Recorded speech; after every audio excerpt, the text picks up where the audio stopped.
며느리가 남편을 굶기고 집을 통 비게 만들어. 네가 봐도 이게 괜찮아 보여? 어머니는 제가 월급 250만 원으로 온 가족을 먹여 살려야 하는 게 괜찮아 보이세요? 남편은 월급 800만 원이 들어오는 통장을 시어머니께 맡기고 저에게는 생활비를 한 푼도 주지 않으면서 집안일에는 손 하나 까딱하지 않았습니다. 그러던 어느 날 시어머니가 놀란 얼굴로 물었습니다.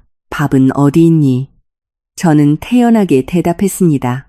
어머니 아들은 이제 수중에 돈 한 푼 없는데 저보고 모자 둘을 다 먹여 살리라는 건가요? 제가 민준 씨와 결혼한 지 3년이 되었습니다. 그 3년은 다른 사람들이 보기에 고개를 끄덕이며 저 아가씨 복 받았네라고 말하기에 충분한 시간이었습니다. 민준 씨는 완벽한 가족 사진에서 막 걸어 나온 듯한 남자였습니다. 정시에 출근하고 셔츠는 항상 빳빳하게 다려져 있었고 말씨는 점잖았으며 밖에서는 아내를 위해 의자를 빼주는 것을 잊지 않았고 집에 오면 이웃에게 인사하는 것도 잊지 않았습니다. 그는 강남구에 있는 대형 건설사에서 좋은 직책을 맡고 있었고 월급은 거의 800만 원에 달했습니다. 저는 서울의 한 은행에서 금융리스크 분석가로 일하며 월급 250만 원을 받았고 프로젝트 보너스가 있으면 조금 더 나았지만 일정하지는 않았습니다. 그런데도 우리는 잘 살았고 심지어 여유롭다고 할 수 있었습니다. 결혼 후 마포구의 아파트를 대출받아 샀습니다. 저는 대출금과 전기세, 수도세, 인터넷, 관리비, 장보기 등 일상적인 생활비를 감당했습니다. 민준 씨는 집을 수리하고 차를 사고 부모님이 아프실 때를 대비하고 직장에 변동이 있을 때를 대비하기 위한 큰 저축을 책임졌습니다. 단순하지만 효과적으로 운영되는 재정 시스템이었습니다. 저는 우리가 한 팀이라고 믿었습니다. 그날 저녁까지는요. 민준 씨가 평소보다 일찍 집에 돌아왔습니다. 그는 문을 열고 들어왔는데 얼굴에는 기쁨과 장엄함이 뒤섞인 기묘한 표정이었습니다. 마치 집 전체를 밝힐 수 있는 좋은 소식이라도 가져온 사람처럼요. 저는 부엌에 서 있었고 팬은 뜨거웠으며 기름은 지글거리며 끓고 있었습니다. 민준 씨가 자랑스러운 목소리로 제 이름을 불렀습니다. 지혜야, 이번 달부터 월급 통장 어머니께 드리기로 했어. 저는 그 자리에서 굳어버렸습니다. 환풍기 소리는 여전히 시끄러웠지만 주변의 모든 소리가 작아지는 것 같았습니다. 마치 누군가 세상의 볼륨을 줄여버린 것처럼요. 저는 가스레인지를 끄고 앞치마에 손을 닦으며 밖으로 나갔습니다. 방금 뭐라고 했어요? 민준 씨는 가방을 식탁에 내려놓고 얇은 흰 봉투를 꺼냈습니다. 그는 두 손으로 저에게 봉투를 건넸는데 그 모습이 마치 도장이 찍혀 협상의 여지가 없는 결정인 것처럼 느껴졌습니다. 봉투를 열어보니 안에는 은행 통장명의 변경 신청서 사본 한 장이 들어있었고 새로운 통장 주인은 시어머니인 박영희 여사였습니다. 저는 민준 씨를 보며 천천히 한 글자 한 글자 침착함을 유지하려 애쓰며 물었습니다. 이게 무슨 뜻이에요? 통장을 바꿔서 어머님이 갖게 하겠다는 거예요? 민준 씨는 구두를 벗고 슬리퍼로 갈아 신으며 마치 큰 임무를 완수한 사람처럼 편안한 자세로 소파에 앉았습니다. 응, 맞아. 어머니가 나를 이만큼 키우시느라 고생하셨잖아. 이제 내가 능력이 되니까 월급 800만 원 어머님이 관리하셔야 마음이 놓이시지. 내가 뭐 필요하면 어머니한테 받아서 쓰면 되고 이게 바로 효도지. 이게 바로 효도지. 그 한마디가 무거운 돌처럼 내려앉았습니다. 폭발하지도 울려 퍼지지도 않았지만 제 안의 모든 것을 깊숙이 가라앉게 만들었습니다. 저는 숨을 깊게 들이마시며 스스로에게 되뇌었습니다. 섣불리 화내지 말자. 저는 숫자로, 구조로 리스크를 보는 일을 합니다. 모든 위기에는 조기 신호가 있고 방금 일어난 일은 바로 적색 경보였습니다. 하지만 저랑 상의는 했어야죠. 우리 부부잖아요. 결혼 후 수입은 공동 재산인데 월급 전부를 어머님께 드린다니. 이 집은 생각 안 해요? 민준 씨는 마치 제가 실언이라도 한 것처럼 얼굴을 찌푸렸습니다. 또 그렇게 따지기 시작하네. 내가 효도하려고 하는 일이잖아. 당신 너무 물질적인 거 아니야? 그 말을 듣는 순간 가슴속 가장 부드러운 곳을 작은 바늘이 찌르는 것 같았습니다. 물질적이다. 책임에 대한 모든 논의를 묵살하기에 아주 좋은 말이었습니다. 저는 가까이 다가가서 문제의 본질을 되돌리려고 노력했습니다. 민준 씨, 저는 물질적인 게 아니에요. 책임에 대해 말하고 있는 거예요. 지금까지 제가 집 대출금 갚고 생활비 댔고 당신은 저축을 맡아서 위기 대비하고 생활 개선을 위해 썼잖아요. 이제 당신이 돈을 한 푼도 안 가져오면 고정 지출은 어디서 나와요? 민준 씨는 어깨를 으쓱했습니다. 당신이 계속 낼 수 있잖아. 지금까지도 그랬는데. 지금까지는 당신도 보댔기 때문이지 제가 저절로 돈이 충분해서가 아니에요. 그는 저를 마치 과민 반응하는 사람처럼 고개를 갸웃거리며 쳐다봤습니다. 그냥 내 통장에서 어머니 통장으로 돈을 옮기는 것뿐이잖아. 돈이 없어지는 것도 아닌데 왜 그렇게 예민하게 반응해? 혹시 내 돈에 눈독 들이고 있었어? 마지막 말에 저는 헛웃음을 터뜨렸지만 조금도 즐겁지 않은 웃음이었습니다. 결혼 후 지금까지 저는 민준 씨의 계좌 비밀번호를 물어본 적도 그의 거래 내역을 본 적도 없으며 남편의 돈을 통제하는 습관은 더더욱 없었습니다. 그런데 제가 공정성에 대해 질문을 던지자마자 저는 즉시 탐욕스러운 사람으로 변해버렸습니다. 그 순간 저는 제가 마주한 것이 단지 월급 통장 하나가 아니라 하나의 사상체계라는 것을 깨달았습니다. 그의 원래 가족이 집이고 저는 그저 돈을 내고 봉사할 의무가 있는 세입자일 뿐이었습니다. 저는 오랫동안 가만히 서 있었습니다. 민준 씨는 제가 침묵하는 것을 동의하는 것으로 받아들인 듯 했습니다. 그는 소파에 등을 기대고 휴대폰을 보며 큰일을 마친 사람처럼 안도하는 표정으로 심지어 콧노래까지 흥얼거렸습니다. 저는 부엌으로 돌아갔습니다. 끓이다만 김치찌개가 있었습니다. 저는 냄비 뚜껑을 열었습니다. 고춧가루와 김치 냄새가 향긋하게 올라왔지만 속은 답답했습니다. 저는 찌개를 잠시 바라보다가 아주 태연하게 음식물 쓰레기통에 쏟아부었습니다. 음식물 쓰레기 봉투가 철퍽하는 소리가 제 마지막 인내의 끈을 가위로 잘라내는 소리 같았습니다. 민준 씨가 벌떡 일어났습니다. 당신 지금 뭐 하는 거야? 저녁밥은? 저는 앞치마를 풀어걸고 핸드백을 챙겼습니다. 오늘 집에서 먹고 싶지 않아요. 당신은 알아서 해결해요. 민준 씨는 멍하니 서 있었습니다. 저는 그가 저에게서 그런 말을 듣는데 익숙하지 않다는 것을 알았습니다. 지금까지 저는 항상 뒷수습하고 부드럽게 대하고 집안의 평화를 위해 어려운 부분을 도맡아 하는 사람이었습니다. 하지만 오늘은 추워서인지 정신이 들어서인지 바람처럼 가볍지만 칼날처럼 날카로운 한마디를 덧붙였습니다. 오늘부터 저는 제 비용만 책임질 거예요. 이 아파트의 모든 비용은 당신 돈이 어머님 손에 있다면 어머님께 받아서 내세요. 저는 더 이상 감당 안 해요. 민준 씨는 눈을 부릅떴습니다. 지혜야, 당신 왜 이래? 너무 과민 반응하는 거 아니야? 저는 논쟁하지 않았습니다. 논쟁은 감정으로 이기려는 사람들의 음식입니다. 하지만 저는 현실로 살고 싶었습니다. 저는 문을 열고 아파트 복도로 나섰습니다. 엘리베이터가 내려갔습니다. 엘리베이터 거울 속에서 제 얼굴은 이상할 정도로 평온했습니다. 붉어지지도 창백해지지도 눈물이 흐르지도 않았습니다.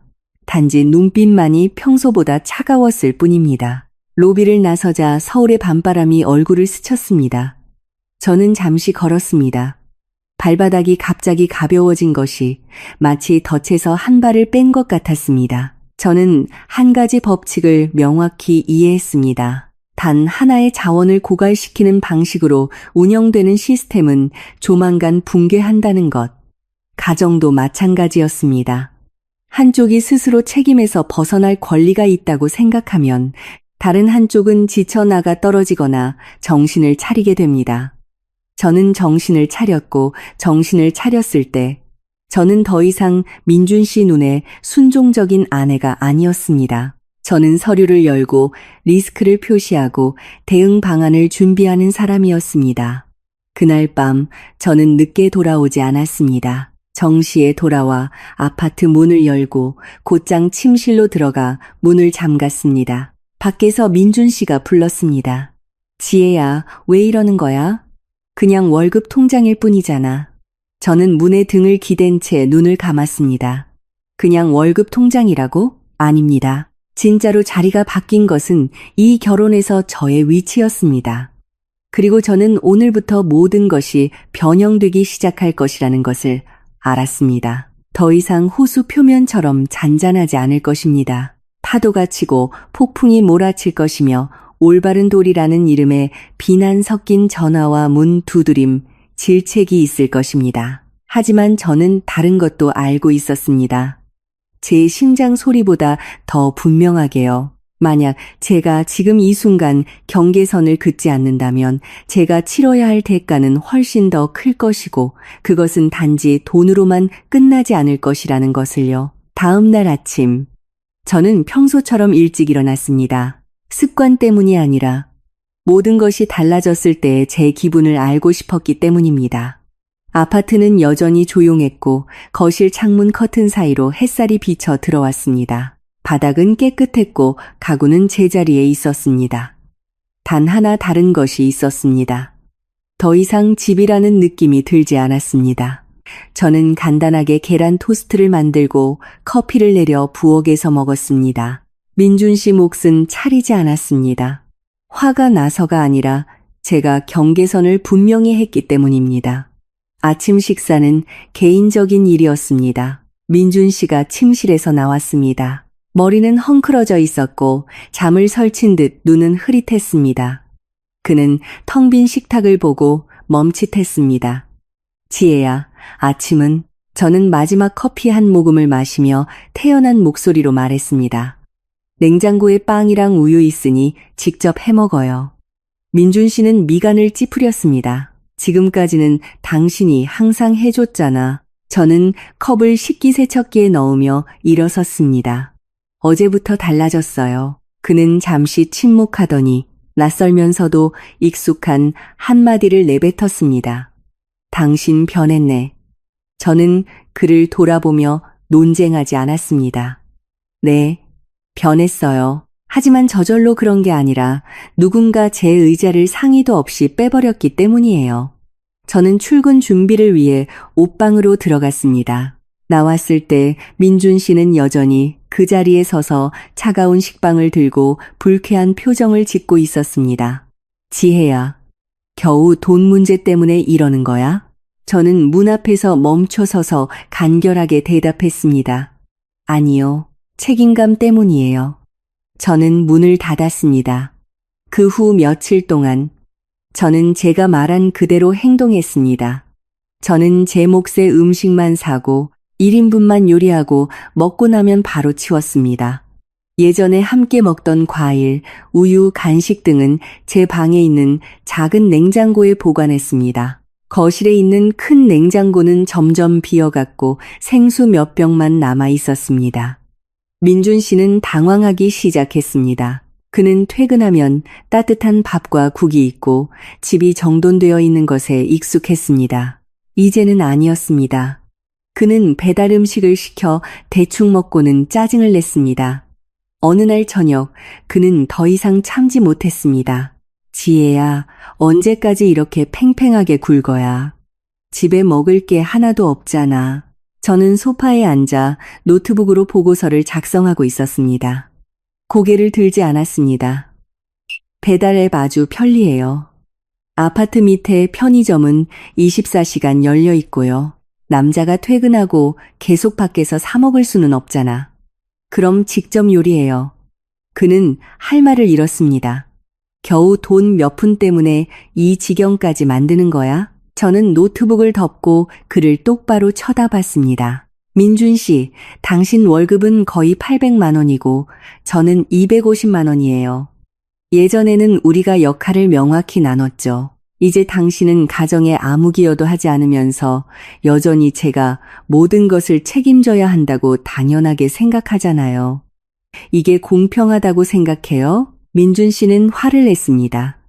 내 돈이 없어진 것도 아니잖아. 어머니가 갖고 계시는데 꼭 내가 책임을 회피하는 것처럼 말하네. 저는 천천히 보고서를 읽듯이 또박또박 말했습니다. 돈이 당신 손에 없다면 이 가정에 그 돈은 존재하지 않는 거예요. 분위기는 끈적하게 굳어갔습니다. 바로 그때 제 휴대폰이 울렸습니다. 아파트 관리사무소였습니다. 저는 스피커폰으로 전화했습니다. 박지혜님 맞으신가요? 이번 달 관리비와 전기, 수도 요금 납부 관련해서 연락드렸습니다. 내일이 마감일인데 아직 납부되지 않으면 규정에 따라 부득이하게 서비스를 중단해야 합니다. 저는 아주 정중하게 대답했습니다. 네, 알고 있습니다. 하지만 그 비용은 세대주인 김민준 씨에게 연락해 주시겠어요? 제 재정 상황은 현재 개인 지출에만 충당할 수 있어서요. 전화를 끊고 저는 민준 씨를 쳐다봤습니다. 그의 얼굴이 창백해졌습니다. 그렇게 말하면 어떡해? 당신이 직접 비용을 내거나 어머님께 돈을 보내달라고 부탁해야 한다는 뜻이죠. 민준 씨는 그 자리에 못 박힌 듯 서 있었습니다. 아마도 처음으로 돈이 없어지지 않았다는 말이 사실은 쓸 수 없는 돈이라는 것을 깨달았을 것입니다. 그날 밤 그는 저녁을 먹지 않고 밤늦게까지 소파에 조용히 앉아 있었습니다. 저는 묻지도 위로하지도 양보하지도 않았습니다. 한밤중에 그가 베란다로 나가 어머니에게 전화하는 소리가 들렸습니다. 목소리는 낮고 간헐적이었습니다. 엄마, 저 돈 좀 필요해요. 관리비 내야 하는데. 안 그러면 물 끊긴대요. 전화는 아주 빨리 끝났습니다. 그가 돌아왔을 때 얼굴은 무겁게 가라앉아 있었습니다. 저는 그가 돈을 구하지 못했다는 것을 알았습니다. 다음 날 아침 물이 끊겼습니다. 저는 방에 미리 큰 생수통 몇 개를 준비해 두었습니다. 저는 평상시처럼 생활했습니다. 세면대에서 세수하고 컵에 물을 부어 양치했습니다. 하지만 민준 씨는 아니었습니다. 그는 물이 나오지 않는 수도꼭지 앞에서 처음으로 굶주린 아이처럼 당황해했습니다. 지혜야, 정말 이 모든 걸 이렇게 내버려 둘 거야? 저는 그를 보며 책망 없이 말했습니다. 제가 아니라 당신의 선택이에요. 제 마음속은 아주 명확했습니다. 아내의 희생에 기대는데 익숙한 남자는 그 희생이 멈췄을 때 비로소 진실을 보게 됩니다. 이 이야기를 듣고 계신 분들, 저를 가엾게 여기신다면 좋아요와 구독을 눌러 저를 응원해 주세요. 듣고 계신 모든 분들의 건강과 평안을 기원합니다. 저는 방으로 들어가 문을 잠갔습니다. 밖의 아파트는 여전히 불이 켜져 있었지만 뿌리부터 차가워져 있었습니다. 그리고 저는 이것이 단지 서곡에 불과하다는 것을 알았습니다. 진짜 돈을 쥔 사람이 이 싸움에 뛰어들 때 더 큰 파도가 기다리고 있을 테니까요. 진물이 끊긴 지 이틀 후 민준 씨는 정말로 공황 상태에 빠지기 시작했습니다. 그는 평소보다 일찍 퇴근했고 잠을 설친 탓에 얼굴은 수척했으며 셔츠는 구겨져 있었습니다. 아파트에는 전기도 불도 있었지만 물도 인터넷도 없었습니다.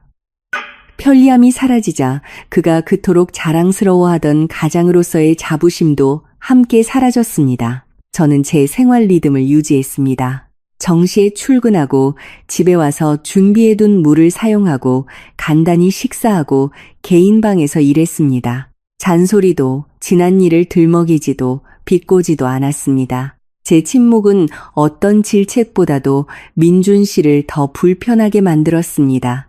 셋째 날 밤, 그는 더 이상 참지 못했습니다. 지혜야, 엄마랑 다시 얘기해봤는데 돈이 예금에 묶여 있어서 지금 빼면 이자 손해본대. 저는 고개를 끄덕였습니다. 그럼 이자 손해를 감수할래요?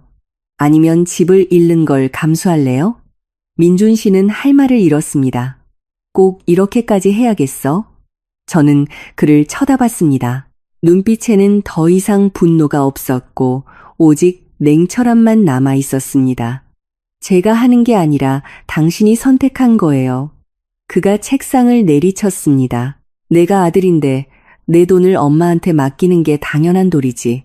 당신은 이해 못해? 저는 천천히 대답했습니다. 효도가 틀린 건 아니에요. 하지만 효도를 핑계로 가정의 모든 책임을 아내에게 떠넘기는 건 틀렸어요. 민준 씨는 더 이상 아무 말도 하지 못하고 침실로 들어가 문을 세게 닫았습니다. 다음 날 아침 제가 부엌을 청소하고 있을 때 초인종이 울렸습니다. 초인종 소리는 단호했고 서두르지도 않았지만 망설임도 없었습니다. 마치 문 밖에 사람이 자신이 반드시 문을 열어줄 것이라고 확신하는 듯 했습니다. 제가 문을 열자 시어머니인 박영희 여사님이 서 있었습니다. 양손에는 큰 쇼핑백 2개를 들고 얼굴에는 아들 집의 주인 자격으로 들어서는 사람의 미소를 짓고 있었습니다. 지혜야, 너희들 보러 왔다. 저는 살짝 고개를 끄덕이며 옆으로 비켜섰습니다. 어머니 들어오세요. 그녀는 신발을 벗고 들어서며 재산을 점검하듯 거실을 빠르게 훑어보았습니다. 그녀는 쇼핑백을 내려놓고 아주 분명하게 한숨을 쉬었습니다. 집이 왜 이렇게 썰렁하니? 민준이는 어딨고 자고 있어요. 박 여사님은 가볍게 코웃음을 치더니 곧장 부엌으로 걸어가 큰 냉장고를 열었습니다. 안은 텅 비어 있었습니다. 그녀가 휙 돌아보며 물었습니다. 냉장고에 왜 먹을 게 하나도 없니? 저는 부엌 조리대에 등을 기댄 채 말했습니다. 제 목만 사다 놔서요. 그녀는 멍해졌습니다. 내가 뭐라고 네 목만 사다 놨다고. 제 목소리는 태연했고 도전적이지 않았습니다.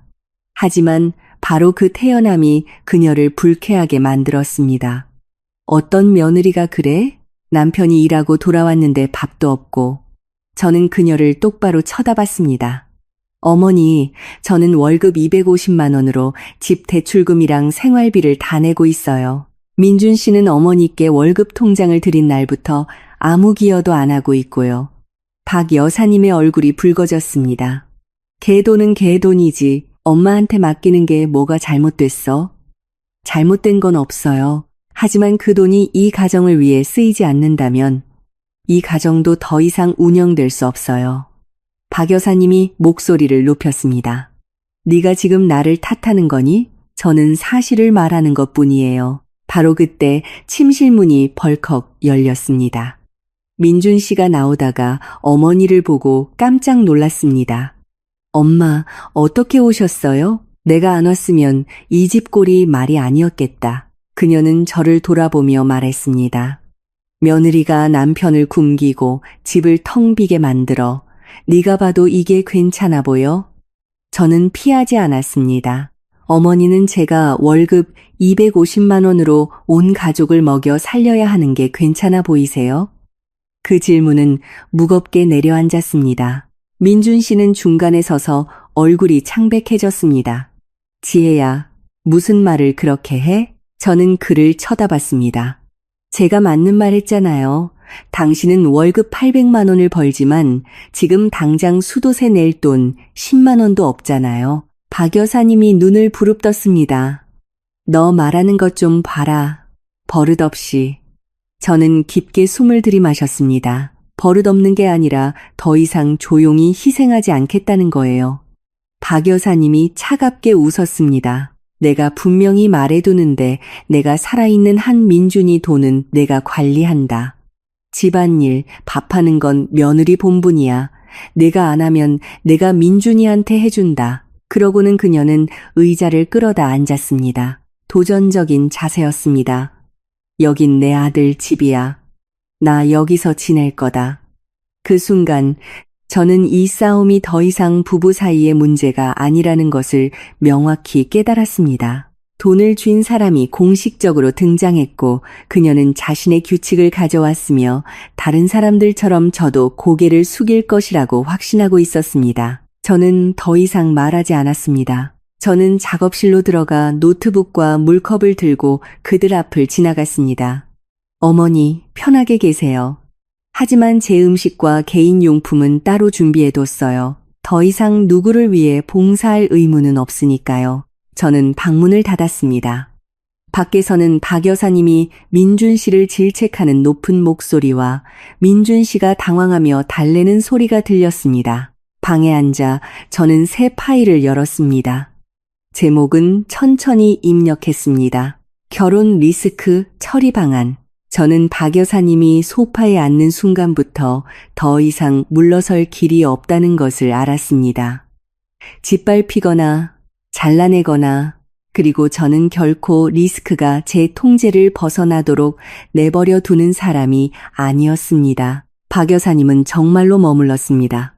자식을 방문하는 식이 아니라 인수인계를 받는 듯한 태도였습니다. 그녀는 흠을 찾으려는 듯 찬장을 뒤적였습니다. 커튼을 쳤다가 TV를 켰다가 인터넷이 안 되는 것을 보고는 바로 껐습니다.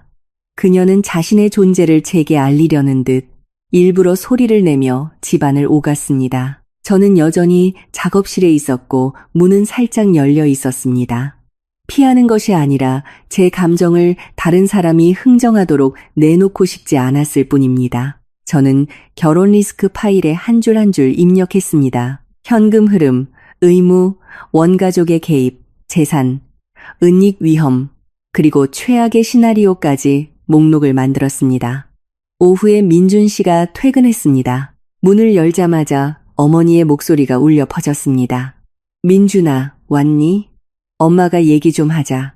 내 아내가 요즘 아주 못됐어. 집에는 밥도 국도 없고 냉장고는 텅 비었고 심지어 엄마가 돈 관리하는 게 잘못됐다고 하더라. 저는 모든 말을 똑똑히 들었지만 여전히 가만히 앉아 있었습니다. 작업실 문이 벌컥 열렸습니다. 민준 씨가 들어왔는데 어머니에게서 온갖 이유를 주입받은 듯 얼굴이 험악했습니다. 지혜야, 당신 정말 너무하네. 저는 고개를 들었습니다. 눈빛은 평온했습니다. 제가 뭘요? 어머니가 집에 오셨는데 밥 한 끼 안 차리고 심지어 어머니 마음 상하게 하는 말까지 하고 저는 책상에 손을 올렸습니다. 목소리는 차분했습니다. 저는 어머니를 모욕하지 않았어요. 단지 실제 재정 상황을 말했을 뿐이에요. 당신이 기여하지 않아서 진물이 끊긴 건 사실이잖아요. 민준 씨는 이를 악물었습니다. 하지만 어머니는 손님이잖아. 우리 엄마라고. 당신이 좀 알아서 잘해야지. 저는 그를 똑바로 쳐다봤습니다. 손님은 대접받아야죠. 하지만 누구 돈으로, 누구 힘으로 대접하나요? 민준 씨는 할 말을 잃고 돌아섰습니다. 마치 그 질문이 그를 부끄럽게 만든 것 같았습니다. 그는 목소리를 낮췄습니다. 그냥 어머니랑 나를 위해 저녁 한 끼만 차려줘. 돈 문제는 내가 알아서 할게. 저는 일어나 거실로 나갔습니다. 박 여사님은 소파 한가운데 앉아 가슴을 부여잡고 막 울었던 것처럼 눈가가 붉어져 있었습니다. 저를 보자마자 그녀는 아주 크게 한숨을 쉬었습니다. 지혜야, 내가 늙어서 그래. 나는 그저 가정이 평안하길 바랄 뿐이야. 네가 이렇게 하면 이웃들이 우리 집 보고 뭐라고 하겠니? 저는 마주보고 섰지만 앉지는 않았습니다. 제가 앉으면 제 위치를 낮추는 것이라고 생각했습니다. 평안이라는 건 한 사람이 모든 걸 짊어지고 한 사람이 모든 걸 누리는 게 아니에요. 박 여사님은 미간을 찌푸렸습니다. 그게 무슨 뜻이니? 부부는 나누는 거지. 저는 가볍게 고개를 끄덕였습니다. 네, 나누는 거죠.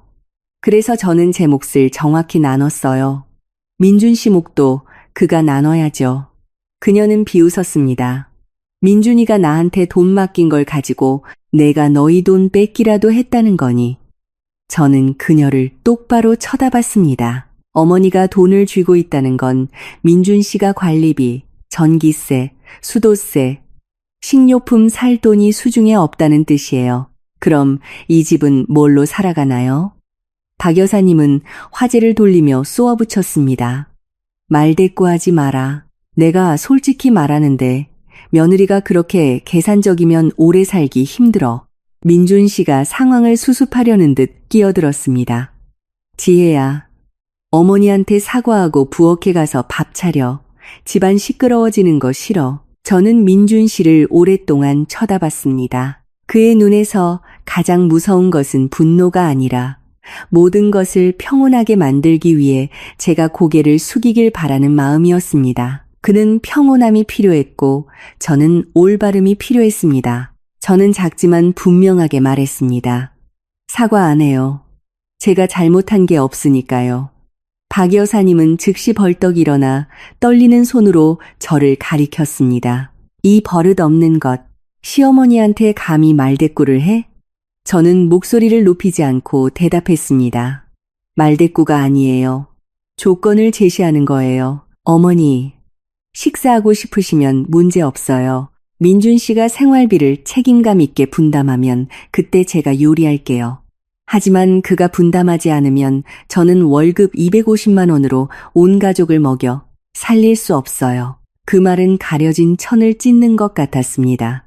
민준 씨는 멍하니 서 있었고 얼굴은 붉어졌다가 창백해졌습니다. 박 여사님은 입을 벌리고 있다가 겨우 한마디 내뱉었습니다. 내가 기어이 걔의 돈을 노리는구나. 저는 민준 씨에게 돌아서서 직접 물었습니다. 민준 씨, 대답해봐요. 당신이 아파트에 살고 있지 않아요? 전기, 수도, 인터넷 쓰고, 밥 먹고, 잠자지 않아요? 민준 씨는 짜증스럽게 말했습니다. 당연히 그렇지. 그런데? 그럼 당신 몫을 내야죠. 박 여사님이 소리쳤습니다. 이 집 살 때 들어간 돈도 내 아들이 번 돈이야. 네가 무슨 공이 있다고 가슴이 싸늘해지는 것을 느꼈습니다. 결국 그녀의 눈에는 제가 3년간 대출금을 갚고 3년간 모든 청구서를 처리한 것은 아무 공도 아니었던 것입니다. 저는 부엌으로 들어가 찬장을 열고 라면 한 봉지, 계란 하나, 채소 약간을 꺼내 식탁에 놓았습니다. 이게 제 몫이에요. 저는 이렇게 먹어요. 박 여사님은 멍해졌습니다. 그럼 나는? 저는 간결하게 대답했습니다. 어머니 아들에게 물어보세요. 민준 씨가 폭발했습니다. 지혜야, 그만 좀 해. 이 집안 풍비박산 나는 거 보고 싶어? 저는 그를 쳐다봤습니다. 마음속은 깊은 물처럼 고요했습니다. 이 집은 당신이 저한테 묻지도 않고 월급 전부를 어머니께 드렸을 때부터 이미 망가졌어요. 분위기는 죽은 듯 고요해졌습니다. 박 여사님은 울기 시작했습니다. 큰 소리는 아니었지만 끈질긴 울음소리였습니다. 마치 밧줄처럼 민준 씨를 잠에는 듯 했습니다. 얘야, 내가 뭘 잘못했다고. 나는 그냥 내 돈을 맡아준 것뿐인데. 내 아내 좀 봐라. 민준 씨는 두 여자 사이에 서서 결국 익숙한 방법을 선택했습니다. 저를 향해 돌아서서 저를 부드럽게 만들려고 압박했습니다. 당신이 밥 차리면 내가 돈 좀 줄게. 저는 고개를 저었습니다. 저는 푼돈은 받지 않아요. 원칙이 필요해요. 저는 라면 그릇을 들고 방으로 들어가 문을 잠갔습니다. 밖에서는 박 여사님의 흐느끼는 소리가 계속 들렸고 민준 씨의 거친 숨소리가 들렸습니다. 저는 문에 등을 기댄 채 눈을 감았습니다. 생각했던 것만큼 아프지 않았습니다. 단지 명확하게 느껴졌습니다. 남자가 아내보다 어머니를 우선시할 때 아내에게는 두 가지 선택지만 남습니다. 견디거나 떠나거나. 저는 노트북을 열고 파일에 한 줄을 추가했습니다. 직접적 개입, 리스크 수준 상향 조정. 밖에 서울 밤은 차가웠고 물도 인터넷도 없었으며 거실에서는 더 큰 폭풍을 예고하는 듯한 울음소리가 계속 울려 퍼졌습니다. 그날 밤 저는 거의 잠을 자지 못했습니다. 거실에서 들려오는 울음소리 때문이 아니라 머릿속에서 고객들을 위해 분석하던 숫자, 시나리오, 리스크 분기점들이 이제 제 자신의 결혼 생활을 향해 돌아가고 있었기 때문입니다. 저는 한 시스템이 붕괴하기 시작할 때 그것이 큰 폭발음 속에서가 아니라 모두가 아무 일 없는 척하는 길고 긴 침묵 속에서 무너진다는 것을 잘 알고 있었습니다. 다음 날 아침, 저는 평소보다 일찍 일어났습니다. 쓰레기 봉투를 들고 방문을 열었습니다. 거실은 어수선했습니다. 박 여사님은 소파에 웅크리고 누워 있었고 눈은 퉁퉁 부어 있었습니다. 민준 씨는 식탁에 앉아 두 손으로 머리를 감싸고 있었습니다. 아무도 제게 인사하지 않았습니다. 저는 신발을 갈아 신고 출근 준비를 했습니다. 민준 씨가 고개를 들었습니다. 지혜야, 정말 가는 거야? 저는 잠시 멈췄습니다. 가야죠. 이 집은 아직 저를 먹여 살릴 형편이 안 되니까요. 그 말에는 저기도 신랄함도 없었습니다. 단지 적나라한 사실일 뿐이었습니다. 회사에서 저는 아무 일도 없었던 것처럼 일했습니다. 숫자는 여전히 숫자였고 프로젝트는 완수되어야 했습니다. 단 한 가지 다른 점은 틈이 날 때마다 결혼 리스크 파일을 열어 증거를 추가했다는 것입니다. 물이 끊긴 날짜를 기록하고 시어머니의 말을 기록하고 민준 씨가 기본적인 생활비조차 지불할 수 없었다는 사실을 기록했습니다. 복수하기 위해서가 아니었습니다. 잊지 않기 위해서였습니다. 늦은 오후 민준 씨가 제게 전화했습니다. 지혜야, 수도세 냈어. 돈은 어디서 났어요? 그는 몇 초간 침묵했습니다. 친구한테 빌렸어. 저는 한숨을 내쉬었습니다. 놀랍지 않았습니다. 그럼 어머니한테서는 돈 받았어요? 아직. 그럼 근본적인 문제는 여전하네요. 민준 씨가 쏘아붙였습니다. 당신은 항상 근본, 원칙 타령이네. 우리 엄마 힘들어하는 거 안 보여? 저는 천천히 대답했습니다. 보여요. 하지만 어머님이 힘든 건 저 때문이 아니라 당신이 이 가정에서 어머님께 속하지 않은 자리를 내주었기 때문이에요. 저는 전화를 끊었습니다. 그날 밤 집에 돌아왔을 때 물은 다시 나왔고 불도 켜져 있었지만 공기는 끈적하게 무거웠습니다. 박 여사님은 부엌에서 요리하고 있었습니다. 국이 보글보글 끓고 있었습니다. 그녀는 저를 힐끗 쳐다보더니 고개를 돌려 일부러 소리를 내며 거칠게 손을 놀렸습니다. 민준 씨는 식탁에 앉아 저를 낯선 사람처럼 쳐다봤습니다. 어머니 안 도와드려? 저는 외투를 걸며 태연하게 말했습니다. 저는 안 먹어요. 박 여사님이 쏘아붙였습니다. 아주 고상한 척은 저는 대꾸하지 않고 방으로 들어가 노트북을 들고 거실로 나와 그들 맞은편에 앉았습니다. 분명히 이야기하고 싶어요. 민준 씨가 미간을 찌푸렸습니다. 지금? 네, 지금요. 저는 화면을 민준 씨 쪽으로 돌렸습니다. 화면에는 월별 지출 내역이 있었습니다. 집 대출금, 전기세, 수도세, 인터넷, 관리비, 총합 150만 원이 넘었습니다. 그 아래에는 지출자, 박지혜라고 적혀 있었습니다. 지난 3주 동안 당신은 얼마를 냈죠? 민준 씨는 화면을 뚫어져라 쳐다보며 입술을 꽉 다물었습니다. 수도세만 냈어. 그것도 빌린 돈으로. 박 여사님이 끼어들었습니다. 아주 회계사 납셨네. 가족끼리 뭘 그렇게 기록하고 그래. 저는 그녀를 향해 돌아섰습니다. 가족끼리 기록하지 않으면 돈 내는 사람이 지쳐 쓰러져요. 그녀가 더 말하려 했지만 민준 씨가 손을 들어 막았습니다. 엄마, 그만, 내가 얘기할게. 그는 저를 쳐다봤습니다. 처음으로 그의 눈빛에 두려움과 비슷한 것이 서려 있었습니다. 지혜야, 원하는 게 뭐야? 저는 노트북을 덮었습니다. 둘 중 하나를 원해요. 하나는 당신이 월급 통장을 되찾아와서 저와 함께 가정재정을 다시 합의하는 것. 둘째는 우리가 여기서 끝내는 것.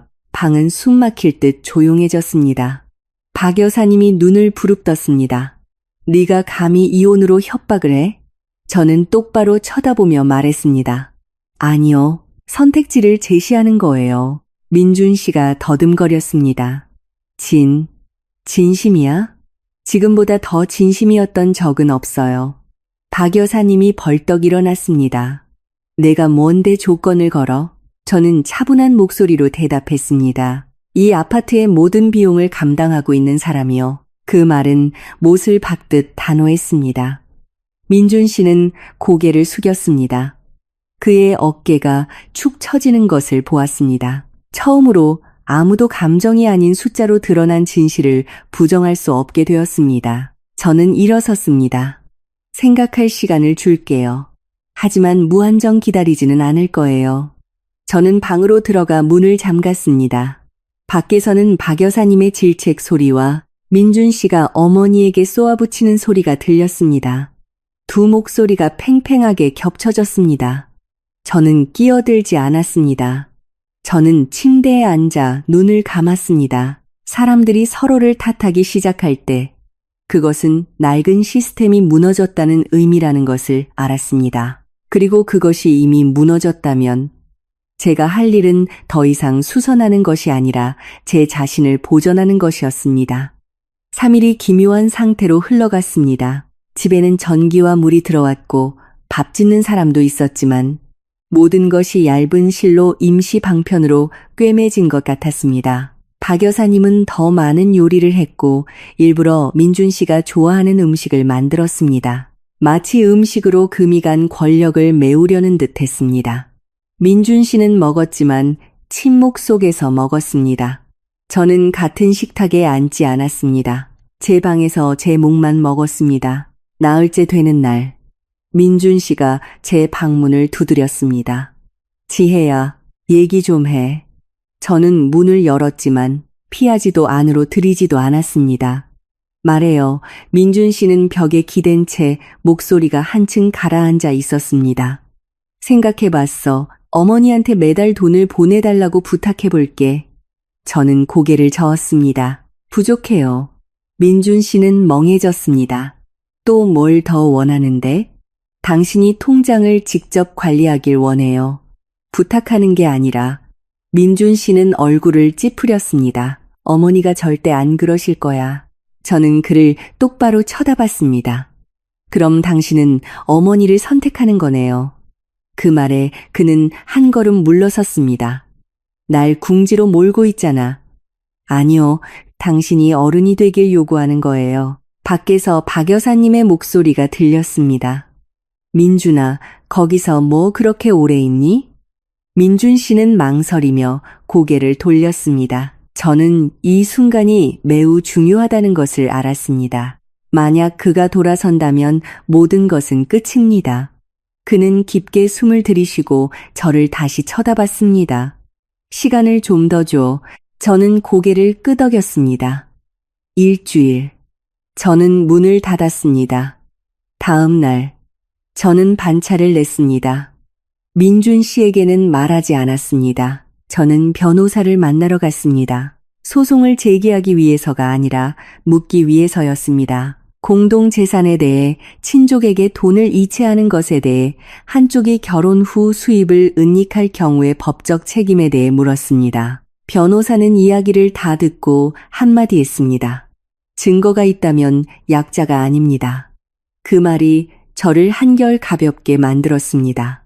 집에 돌아와 노트북을 열고 모든 거래 내역서, 영수증, 이체 기록을 정리하기 시작했습니다. 잔인하다고 느끼지 않았습니다. 단지 물이 차오르기 전에 구명조끼를 준비하고 있다고 느꼈을 뿐입니다. 닷새째 되는 날 민준 씨가 늦게 돌아왔습니다. 그의 얼굴은 잿빛이었습니다. 엄마가 안 된대. 저는 놀라지 않고 고개를 끄덕였습니다. 뭐라고 하시던데요? 그 돈, 내 동생 주려고 모아둔 거래, 걔 곧 차 산다고. 머릿속에서 스위치가 딸깍하고 켜지는 소리가 났습니다. 그럼 당신 월급은 이미 다른 용도로 쓰이고 있었네요. 민준 씨는 의자에 털썩 주저앉았습니다. 난 몰랐어. 저는 맞은편에 앉았습니다. 목소리는 차갑도록 평온했습니다. 당신이 버는 돈이 부부 공동 재산이라는 거 알아요? 민준 씨가 고개를 들었습니다. 눈빛은 혼란스러웠습니다. 무슨 소리야? 그 돈이 다른 사람을 위해 쓰였다면 당신은 스스로에게 리스크를 만들고 있다는 뜻이에요. 바로 그때 박 여사님이 나왔습니다. 누굴 협박하는 거니? 저는 그녀를 쳐다봤습니다. 처음으로 피하지 않았습니다. 협박이 아니라 법을 말하는 거예요.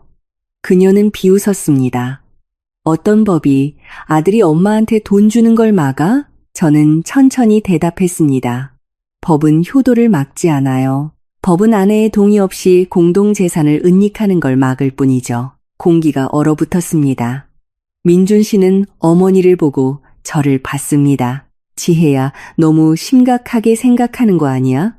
저는 일어섰습니다. 아니요, 더 이상 덮어주지 않을 뿐이에요.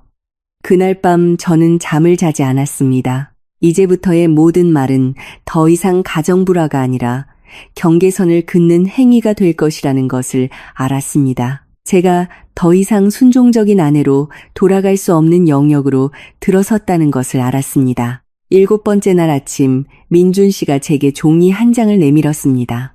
통장 재발급 신청서 썼어. 저는 그것을 보고 물었습니다. 어머니는 아세요? 그는 고개를 저었습니다. 저는 종이를 돌려주었습니다. 부족해요. 당신이 어머니와 직접 마주하지 못하면 항상 저를 대신 내세우게 될 거예요. 민준 씨는 바닥에 주저앉았습니다. 저는 그가 그런 모습을 보인 것을 처음 봤지만 더 이상 안타깝지 않았습니다. 이 이야기를 듣고 계신 분들, 저를 가엾게 여기신다면 좋아요와 구독을 눌러 저를 응원해 주세요. 듣고 계신 모든 분들의 건강과 평안을 기원합니다. 저는 방으로 들어가 문을 잠그고 변호사가 보낸 파일을 열었습니다. 굵은 글씨로 된 제목이 나타났습니다. 이혼 합의서 초안. 저는 결정의 순간이 아주 가까워졌다는 것을 알았습니다. 저는 이혼 합의서 초안을 두부 인쇄해서 회색 파일에 끼웠습니다. 협박하려는 것도 연기하려는 것도 아니었습니다. 저는 단지 모든 것을 감정에서 현실로 전환하고 싶었습니다. 어떤 사람들은 서류를 봐야만 정신을 차리고 저는 민준 씨가 정신을 차리길 바랐습니다. 구하기 위해 정신을 차리든 놓아주기 위해 정신을 차리든 저는 모두 받아들일 준비가 되어 있었습니다. 그날 오후 민준 씨가 돌아왔을 때 저는 아무 말 없이 파일철을 식탁 위에 올려놓았습니다. 민준 씨는 그것을 보고 뜨거운 것에 닿은 듯 흠칫했습니다. 이게 뭐야? 저는 의자를 끌어당겨 앉았습니다. 목소리는 차분했습니다. 열어봐요. 민준 씨는 천천히 파일을 열었습니다. 첫 장에 이혼 합의서라는 글자를 보자마자 그의 얼굴은 창백해졌습니다. 지혜야, 정말 이러는 거야? 저는 가볍게 고개를 끄덕였습니다. 이게 더 이상 부부싸움이 아니라는 걸 당신이 이해하게 하려는 거예요. 민준 씨는 손을 떨며 종이를 들었습니다. 겨우 돈 때문에 이혼까지 하려는 거야? 저는 똑바로 쳐다보며 말했습니다. 돈이 아니라 당신이 이 가정을 대하는 방식 때문이에요. 거실에 있던 박 여사님이 어렴풋이 듣고는 불붙은 듯 달려 나왔습니다. 네가 감히 이 서류를 내밀어 우리 집안 망치려고 작정했어? 저는 그녀를 바로 돌아보지 않았습니다.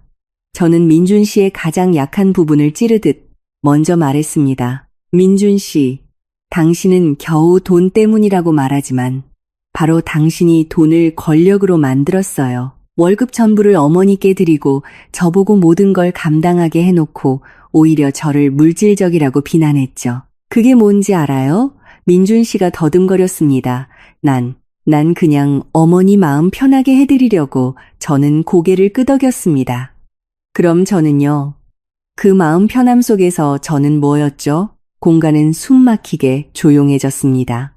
박 여사님이 끼어들려 했지만 민준 씨가 손을 들어 막았습니다. 그의 눈빛은 멍했습니다. 저는 노트북을 열어 화면을 돌렸습니다. 화면에는 지난 3주간의 비용 총계가 있었습니다. 집 대출금, 관리비, 전기, 수도, 인터넷 장보기, 생필품, 마지막 줄에는 총지출 150만 원, 지출자 박지혜라고 선명하게 적혀 있었습니다. 저는 천천히 명확하게 말했습니다. 당신은 10만 원을 냈어요. 그것도 빌린 돈으로. 나머지는 전부 제가 냈고요. 박 여사님이 소리쳤습니다. 아주 원수처럼 기록해놨네. 부부 사이에 그렇게 계산적으로 굴면 어떻게 살아? 저는 그녀를 향해 돌아섰습니다. 목소리는 높지 않았지만 차가웠습니다. 부부가 살 수 있는 건 둘이 함께 짊어지기 때문이에요. 한 사람만 짊어지면 그 사람은 계산해야 해요. 그러지 않으면 지쳐 쓰러지니까요. 민준 씨는 의자에 주저앉았습니다. 눈이 붉어졌습니다. 지혜야, 내가 잘못했어. 통장 되찾아올게. 약속할게. 저는 그를 쳐다봤습니다. 마음에는 더 이상 파도가 일지 않았습니다. 저는 가장 슬픈 사실을 깨달았습니다. 그의 약속은 그가 제 고통을 이해해서가 아니라 이 서류가 현실이 될까 두려워서 나온 것이었습니다. 그 약속 몇 번이나 했죠? 저는 물었습니다. 민준 씨는 할 말을 잃었습니다. 박 여사님이 달려들어 민준 씨 손에 있던 합의서를 빼앗았습니다. 안 돼. 이 집에 이혼은 없어. 이혼은 망신이야. 저는 그녀를 쳐다봤습니다. 망신인지 아닌지는 서류가 결정하는 게 아니라 사람들이 어떻게 사느냐가 결정해요. 박 여사님은 부들부들 떨며 눈을 번뜩였습니다. 네가 법 들먹이면서 날 협박할 수 있을 것 같아? 내 아들이 나한테 돈 주는 건 효도야. 네가 감히 시어머니를 고소해? 저는 한 글자 한 글자 조항을 읽듯이 또박또박 말했습니다. 만약 그 돈이 혼인 기간 중의 월급이라면 그건 공동 재산이에요. 제 동의 없이 이체되고 심지어 다른 사람을 위해 사용되었다면 재산 분할 시 고려될 수 있는 행위예요. 민준 씨가 고개를 번쩍 들었습니다. 지혜야, 우리 엄마를 고소하겠다는 거야? 저는 그를 쳐다봤습니다. 제 권리를 지키겠다는 거예요. 만약 당신이 이 모든 걸 멈추고 싶다면 당신의 작은 가정을 제자리로 돌려놔야 해요. 박 여사님의 얼굴은 창백해졌지만 여전히 버티려 했습니다. 내가 뭐라고 하든 그 돈은 내가 갖고 있어. 내가 누구한테 주든 내 마음이야. 저는 고개를 끄덕였습니다. 그렇다면 저도 떠날 권리가 있고 저는 정식 절차대로 진행할 거예요. 민준 씨가 벌떡 일어섰습니다. 목소리가 쉬어 있었습니다. 지혜야, 제발 나한테 기회 한 번만 줘. 저는 그를 오랫동안 쳐다봤습니다. 머릿속에는 3년이라는 시간이 스쳐 지나갔습니다. 제가 지었던 밥, 제가 냈던 청구서, 그가 바쁘니까, 그가 나를 사랑하니까 라고 스스로를 달랬던 수많은 밤들. 그리고 지금 그는 기회를 달라고 애원하면서도 여전히 어머니가 옆에서 통제하도록 내버려 두고 있었습니다. 기회는 실수를 만회하기 위해 주어져야지 실수를 연장하기 위해 주어져서는 안 됩니다. 저는 말했습니다. 제가 존중받을 가치가 있다는 걸 끊임없이 증명해야 하는 결혼 생활은 더 이상 하고 싶지 않아요. 민준 씨는 갑자기 어머니를 향해 돌아섰습니다. 처음으로 그의 목소리가 터져나오듯 높아졌습니다. 엄마, 통장 주세요. 박 여사님은 입을 떡 벌렸습니다. 너, 뭐라고? 엄마, 통장 달라고요. 그 말은 벼락 같았습니다. 저는 민준 씨를 쳐다봤습니다. 처음으로 그가 어머니의 권력의 끈에 감히 손대는 것을 보았습니다. 하지만 너무 늦었는지 아닌지는 알 수 없었습니다. 저는 단지 균열이 생겼고 이 균열은 꿰맨다 해도 결코 예전처럼 매끄럽지 않을 것이라는 것만 알았습니다. 민준 씨의 외침 후 아파트는 쥐 죽은 듯 조용해졌습니다. 박 여사님은 그 자리에 못 박힌 듯 서서 아들이 제 앞에서 감히 그런 말을 했다는 것을 믿을 수 없다는 듯 눈을 동그랗게 떴습니다. 저도 아무 말하지 않고 그저 지켜봤습니다. 때로는 진실 그 자체가 충분히 잔인해서 어떤 말도 덧붙일 필요가 없기 때문입니다. 박 여사님은 가방끈을 꽉 쥐었습니다. 목소리는 분노로 떨렸습니다. 통장은 내가 널 위해 맡아주는 거야. 네가 다시 가져가서 함부로 쓰면 어떡해. 아내 말만 듣고 엄마한테 버릇없이 굴어? 민준 씨는 숨을 헐떡였습니다. 얼굴은 붉게 달아올랐습니다. 함부로 안 써요. 그냥 관리비 내고 제 아내 챙기고 싶은 것뿐이에요. 엄마가 갖고 계셔서 우리 집 물까지 끊겼는데 그게 괜찮아 보여요? 박 여사님은 날카로운 한마디를 내뱉었습니다.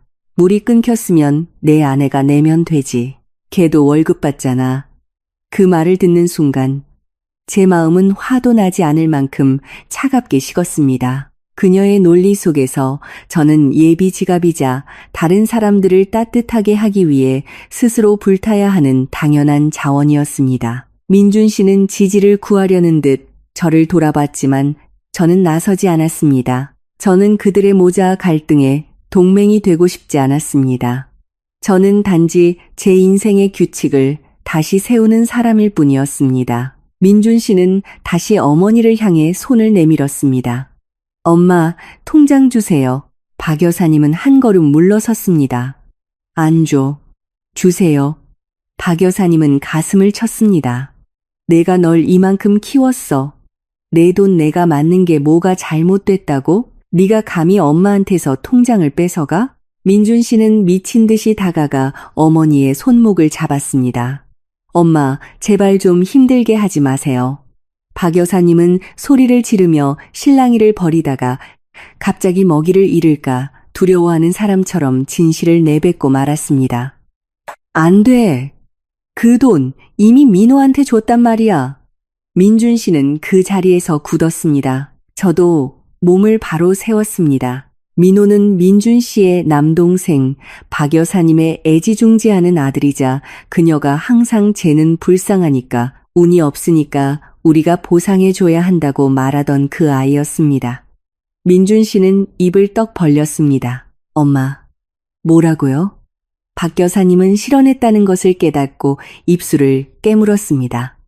하지만 이왕 엎질러진 물, 그녀는 뻔뻔한 목소리로 태도를 바꿨습니다. 그래, 걔 차 사라고 500만 원 줬다. 내 동생이잖아.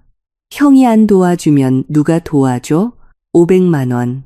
다른 사람에게는 그리 큰 액수가 아닐지 모릅니다.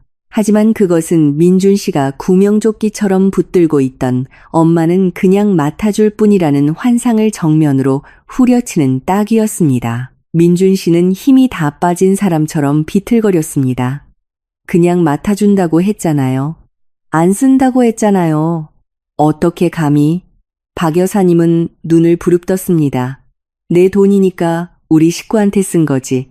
내 아내가 무슨 권리로 따져. 민준 씨는 목소리가 갈라지며 소리쳤습니다. 우리 식구가 누군데요? 제 집은 이 아파트고 제 아내는 지혜예요. 엄마가 제 돈을 다른 사람한테 줘버리면 전 뭘로 제 아내를 챙겨요? 박 여사님은 마치 아들에게 권력에 대한 마지막 교훈을 가르치듯 쏘아붙였습니다. 아내 챙기는 건 아내가 알아서 하는 거지. 걔도 월급 있잖아. 내 동생은 곧 결혼하는데 차 없으면 무시당해. 형이 돼서 그렇게 이기적이야? 저는 거기 서서 모든 말을 들으며 제가 박 여사님과 돈을 두고 다투는 것이 아니라는 것을 깨달았습니다. 저는 결혼 생활에서 한 인간으로서 살아갈 권리를 위해 싸우고 있었습니다.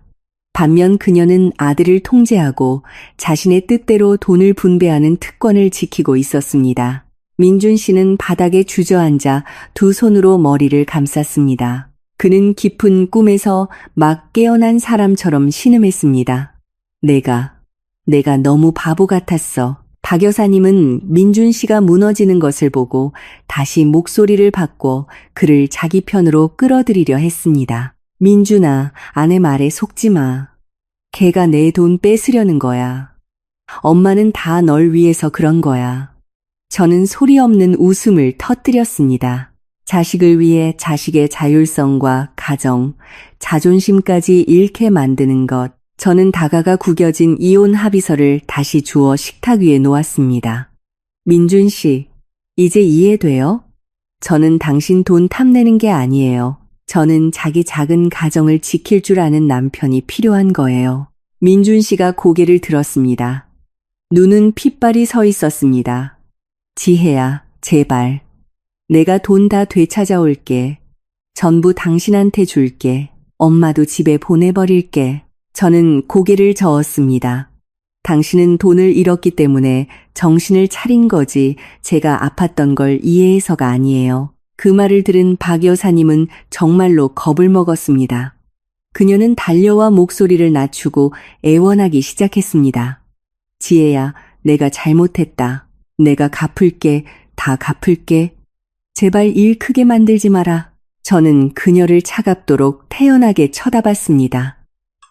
어머니가 갚든 안 갚든 그건 어머니와 어머니 아들 사이의 일이에요. 이 결혼은 제가 이미 결정했어요. 민준 씨가 벌떡 일어나 거실 한가운데에 무릎을 꿇었습니다. 지혜야, 이혼만은 안 돼. 제발. 저는 그 광경을 보고도 마음이 흔들리지 않았습니다. 무릎 꿇는 남자가 항상 가엾은 것은 아닙니다. 가엾은지 아닌지는 그가 사랑 때문에 무릎을 꿇었는지 두려움 때문에 무릎을 꿇었는지에 달려 있습니다. 저는 바람처럼 가벼운 한마디로 모든 것을 끝냈습니다. 내일 변호사 만날 거예요. 박 여사님이 소리쳤습니다. 내가 우리 모자를 막다른 길로 몰아넣겠다는 거냐? 저는 대답했습니다. 아니요, 두 분이 스스로를 밀어넣은 거예요. 그날 밤 민준 씨와 박 여사님은 거의 새벽까지 다뤘습니다. 가구가 움직이는 소리, 어머니의 욕설, 아들의 고함 소리가 들렸습니다. 하지만 저는 문을 열지도 개입하지도 않았습니다. 저는 이미 그 소용돌이에서 빠져나왔습니다. 저는 침대에 누워 천장을 바라봤습니다. 머릿속에는 단 하나의 생각뿐이었습니다. 모든 것이 명확해졌다. 더 이상 모호함도, 그가 언젠가는 이해해 주겠지라는 희망도 없다. 사람은 자신의 이익이 침해당했을 때만 이해합니다. 그리고 그런 식으로 이해했을 때는 이미 너무 늦은 것입니다. 다음 날 아침, 저는 일찍 일어나 평소처럼 출근 준비를 했습니다. 더 이상 혼란스러운 변명을 듣기 위해 집에 단 1분도 더 머물고 싶지 않았습니다. 방문을 열었을 때 민준 씨는 식탁에 앉아 있었습니다. 눈은 팼고 머리는 헝클어져 있었으며 옷은 구겨져 있었습니다.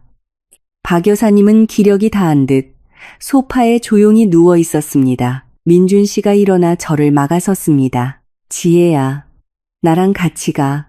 할 얘기가 있어. 저는 시계를 봤습니다. 여기서예요. 그는 마른 침을 삼켰습니다. 민호한테 전화했어. 이미 차 계약금을 걸었대. 돌려받을 수는 있는데 며칠 걸린대. 저는 고개를 끄덕였습니다. 그건 당신 집안일이에요. 민준 씨는 겁을 먹었습니다. 지혜야, 내가 잘못한 거 알아. 난 정말 엄마가 그냥 맡아주는 줄 알았지 돈을 쓸 줄은 몰랐어. 저는 그를 쳐다봤습니다. 목소리는 평온했습니다. 당신은 생각하지 않았죠. 그래서 이 가정 전체를 다른 사람이 결정하도록 내버려 둔 거예요. 당신 잘못은 바로 거기에 있어요. 민준 씨는 전곡을 찔린 듯 움츠러들었습니다. 그는 내 손목을 잡으려 다급하게 손을 뻗었습니다. 기회를 줘. 통장 되찾아올게. 내가 직접 돈 관리할게. 당신한테 생활비 이체할게. 저는 손을 뿌리쳤습니다. 당신은 잃을까 두려워서 약속하는 거지 이해해서가 아니에요. 민준 씨는 할 말을 잃었습니다. 목소리는 쉬어 있었습니다. 나 이해해. 당신이 얼마나 힘들었는지 이해한다고. 저는 그의 눈을 똑바로 쳐다봤습니다. 언제부터 이해했는데요? 진물이 끊겼을 때도 당신은 내가 내면 그만이라고 생각했잖아요. 어머니가 오셨을 때도 저보고 사과하라고 했고요. 당신이 정말로 겁을 먹은 건 500만 원 얘기를 들었을 때뿐이에요. 그 말에 그는 그 자리에서 굳었습니다. 저는 곧장 문으로 향했습니다. 민준 씨가 거의 애원하듯 따라왔습니다. 지혜야, 제발, 우리 이혼하지 말자. 내가 다시 시작할게. 저는 돌아섰습니다. 처음으로 제 생각을 분명히 말했습니다. 민준 씨, 실내는 깨진 거울 같아요. 붙여도 금은 남아요. 저는 걸어 나갔습니다. 그날 하루 종일 제 휴대폰은 계속 울렸습니다. 민준 씨의 문자는 길고 길었습니다. 사과했다가 원망했다가 다시 애원했습니다.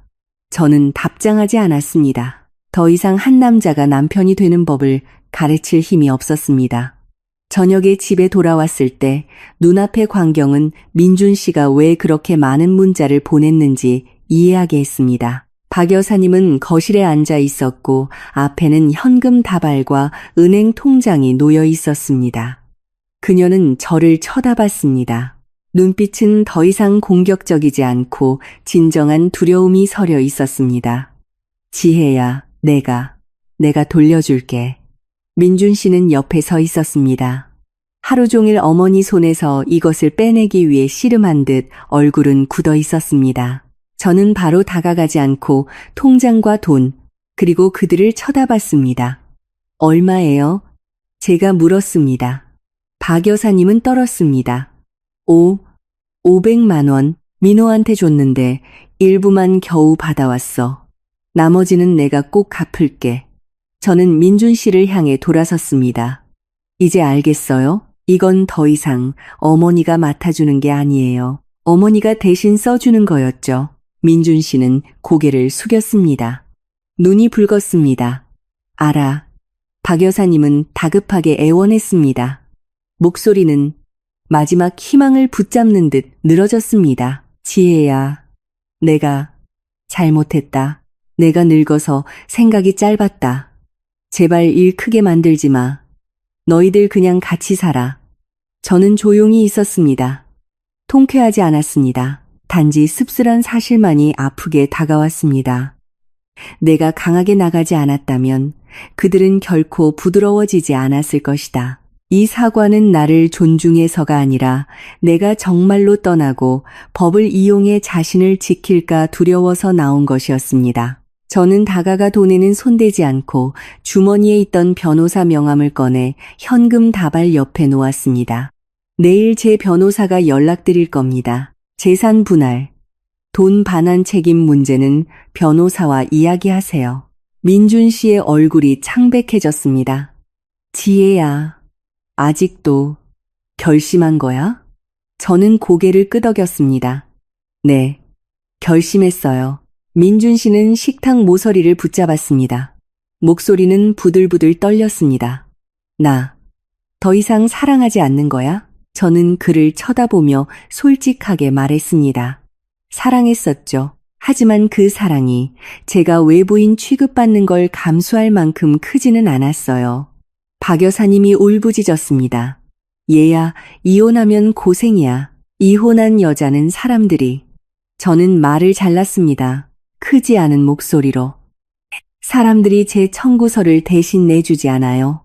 사람들이 저를 지켜주지도 않고요. 분위기는 숨 막힐 듯 무거워졌습니다. 이 이야기를 듣고 계신 분들 저를 가엽게 여기신다면 좋아요와 구독을 눌러 저를 응원해 주세요. 듣고 계신 모든 분들의 건강과 평안을 기원합니다. 저는 방으로 들어가 문을 닫고 캐리어를 꺼냈습니다. 제 물건들을 챙기기 시작했습니다.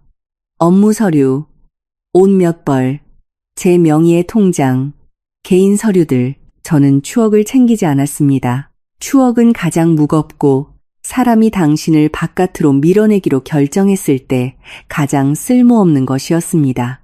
민준 씨가 문 밖에서 갈라진 목소리로 말했습니다. 지혜야, 정말 가는 거야? 저는 캐리어 지퍼를 잠그며 간결하게 대답했습니다. 살기 위해 가는 거예요. 저는 문을 열고 나섰습니다. 민준 씨는 제 손을 잡고 싶어 했지만 감히 그러지 못했습니다. 박 여사님은 석상처럼 굳어 있었습니다. 저는 캐리어를 끌고 아파트를 나섰습니다. 등 뒤로 문이 닫혔습니다. 엘리베이터 안에서 스테인리스에 비친 제 모습을 보며 문득 가벼움을 느꼈습니다. 이겨서 가벼운 것이 아니라 더 이상 제 것이 아닌 것을 지키기 위해 애쓰지 않아도 되어서 가벼웠습니다. 저는 홍대 근처에 작은 오피스텔을 얻었습니다. 회사까지 차로 10분도 채 걸리지 않았습니다. 새 집은 7평 남짓이었고 좁은 골목이 내려다 보이는 창문 하나와 옷 몇 벌 넓기에 충분한 작은 베란다가 있었습니다. 하지만 열쇠를 꽂고 문을 열고 들어서는 순간 저는 이곳이 아무도 쳐들어와 제게 알아서 잘하라고 요구할 수 없는 곳이라는 것을 알았습니다. 아무도 제 거실 한가운데 앉아 자신의 규칙을 선포하지 않을 것입니다. 아무도 올바른 도리라는 두 글자로 저에게 다른 사람의 책임을 대신 지라고 강요하지 않을 것입니다. 저는 캐리어를 내려놓고 바닥에 한참 동안 조용히 주저앉았습니다. 억지로 버티지 않는 침묵, 제 심장 소리, 길거리의 차 소리, 심지어 에어컨이 약하게 윙윙거리는 소리까지 들렸습니다. 깊게 숨을 쉬자 저도 모르게 눈물이 흘러나왔습니다. 아쉬워서 우는 것이 아니라 오랜 시간 억눌렀던 제 몸이 마침내 긴장을 풀 수 있게 되어서였습니다. 저는 얼굴을 닦고 일어나 짐을 풀기 시작했습니다. 옷을 걸고 노트북을 책상에 놓고 서류를 서랍에 정리했습니다. 저는 마치 새 인생을 정리하듯 모든 것을 했습니다. 깔끔하고 질서 정연하게. 저는 항상 질서가 혼란 속에서 살아남는 데 도움이 된다고 믿었습니다. 그날 밤 민준 씨가 전화했습니다. 저는 진동하는 화면을 보다가 꺼질 때까지 내버려 뒀습니다.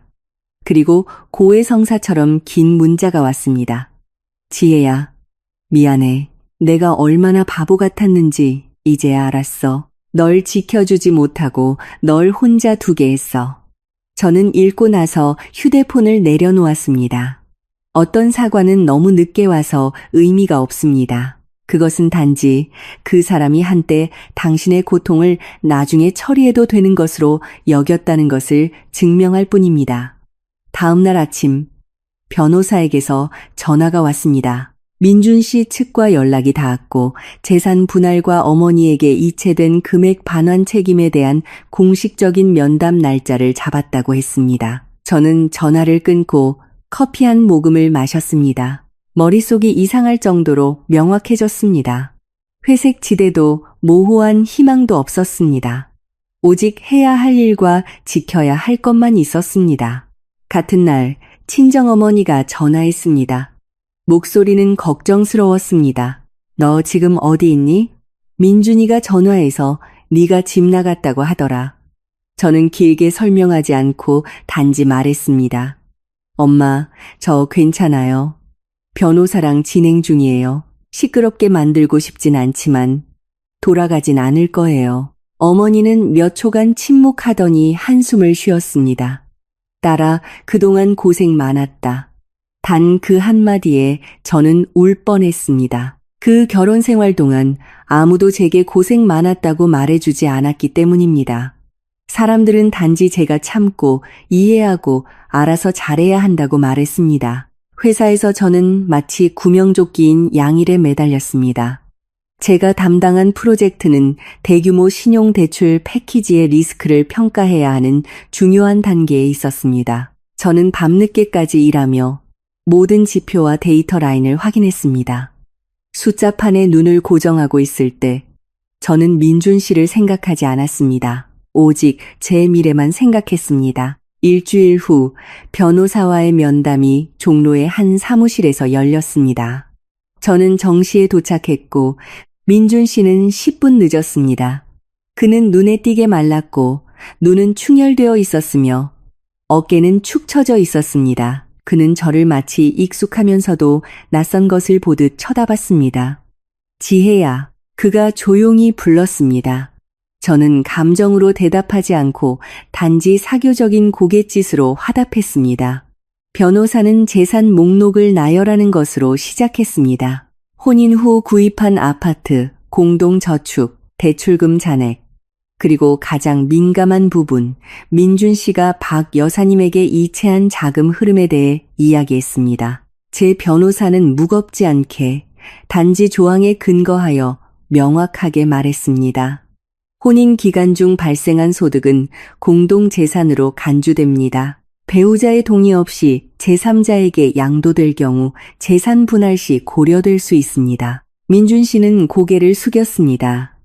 민준 씨 측 변호사는 말을 줄이려 애썼습니다. 제 의뢰인은 재산을 은닉할 의도가 없었고 단지 어머니에게 보관을 부탁한 것뿐입니다.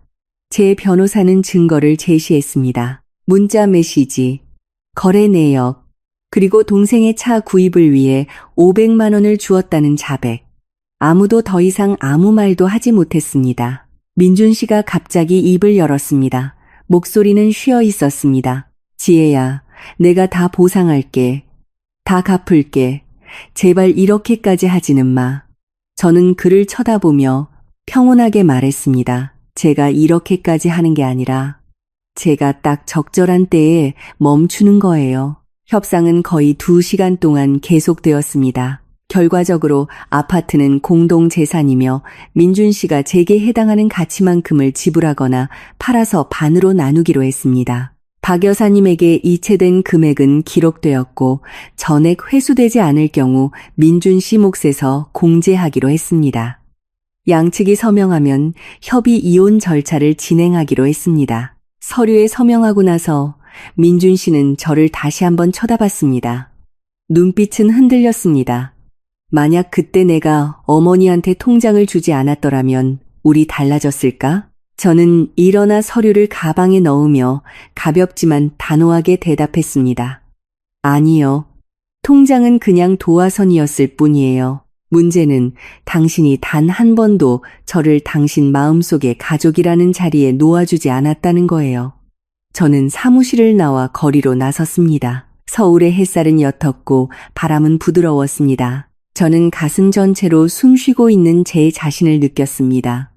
더 이상 어떤 본분이라는 글자에 짓눌리지 않았습니다. 협의 이혼 절차는 생각보다 빨리 진행되었습니다.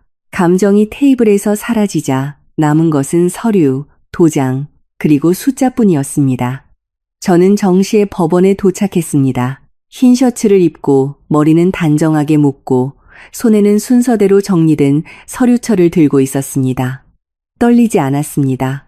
단지 손끝이 약간 차가웠습니다. 긴 비를 막 지나온 사람의 그런 차가움이었습니다. 민준 씨는 저보다 늦게 도착했습니다. 그는 복도에 서서 다른 사람들의 시선을 피할 곳을 찾는 듯 주위를 두리번거렸습니다. 예전에 그는 항상 체면을 중시했습니다. 제게 말했었죠. 무슨 일이 있어도 집안에서 해결하고 다른 사람에게 알리지 마. 이제 바로 그 다른 사람에게 알리지 마라는 것이 그를 고통스럽게 만들고 있었습니다. 남의 시선을 위해 사는 사람은 남들이 자신의 잘못을 보는 것을 가장 두려워하기 때문입니다. 우리는 방으로 불려 들어갔습니다. 판사님은 몇 가지 기본적인 질문을 했습니다. 자발적인 의사인지 자녀 우리는 아이가 없었으므로에 대한 다툼은 없는지 확인했습니다. 저는 마치 업무 회의록을 듣는 것처럼 모든 말을 들었습니다. 이혼 사유를 묻는 부분에서 민준 씨는 머뭇거렸습니다. 저는 아주 짧게 대답했습니다. 저희는 재정적 책임과 가족의 경계에 대해 합의하지 못했습니다. 어떤 하소연도 하지 않았습니다. 저는 제 인생을 연극으로 만들고 싶지 않았습니다. 서명하는 부분에서 민준 씨는 펜을 오랫동안 들고 있었습니다.